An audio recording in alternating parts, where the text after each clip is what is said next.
في نسور جارحة، في. لكن أخطر حيوان على وجه الأرض تفتكروا إيه؟ أخطر حيوان على وجه الأرض حيوان قد يكون مجهول لكثير منا، اسمه الهاني بادجر. الحيوان ده حيوان أولا ما بيخافش، ثانيا بيتحدى أي حاجة وأي حد، يتحدى تماسيح، يتحدى تعابين، يتحدى أسود، يتحدى يعني ثعالب، أي حد.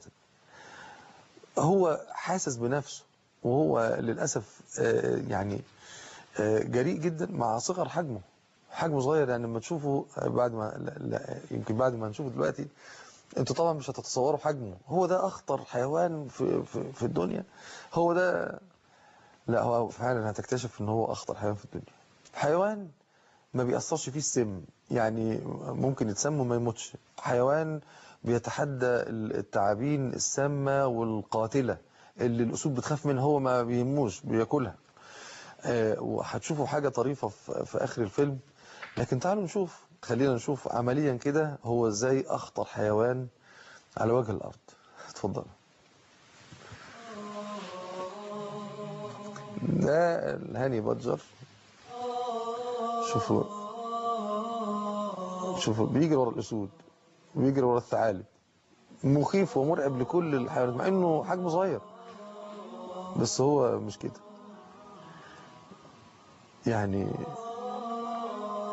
شوفوا، اي حاجة ياكلها، اي حاجة ميتة صاحية هو بياكلها. شوفوا طالع ليه بقى، طالع للكبرى، للثعبان الكبرى فوق الشجر، وجابها من فوق الشجر ونزل. جريء جدا ما يهموش حاجة، وبياكل التعبان كأنه بياكل بقسماط، ما عندوش اي مشكلة في اي حاجة.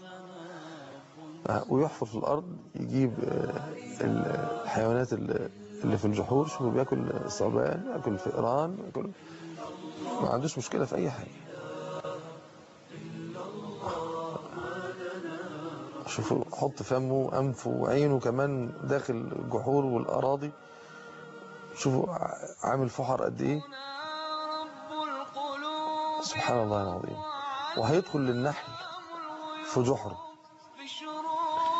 هيدخل للنحل لحد ما هيبدأ يبحث وينقب عن مكان العسل، ومش همه قرص النحل، ومش مشكلة عنده. شوفوا ازاي، شوفوا ولا همه قرص النحل. نحل ايه وقرص ايه وسم نحل ايه، ما فيش عنده اي مشكلة فيه، ماشي. شوفوا ازاي يطلع بقى للطيور ويطلع لأي حاجة، مش همه اي حد. سبحان الله العظيم. على فكرة ده بيطارد الأسود، ده هو بيطارد الأسود وبيجري وراها شوف أسنانه وأنيابه، سبحان الله.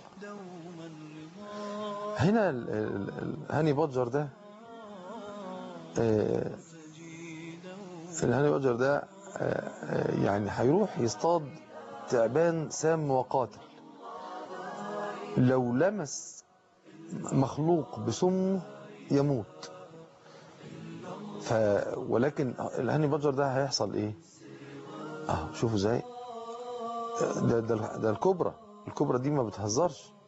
شوفوا ازاي، شوفوا وبتعضه، وهو مش خايف ومش متضايق. مسكها، شوفوا ازاي مسك راسها بياكلها بمنتهى الارتياح والهدوء. طب والسم، طب والسم، السم مشي في جسمه، ده مات، ده وقع ميت بعد ما اكل السم. طبعا لما شبع مات. لا، ما ماتش.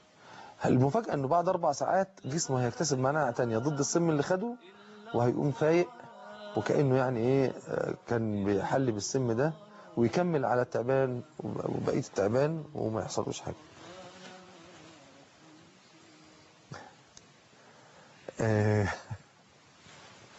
ده الهاني بادجر. انا بس حبيت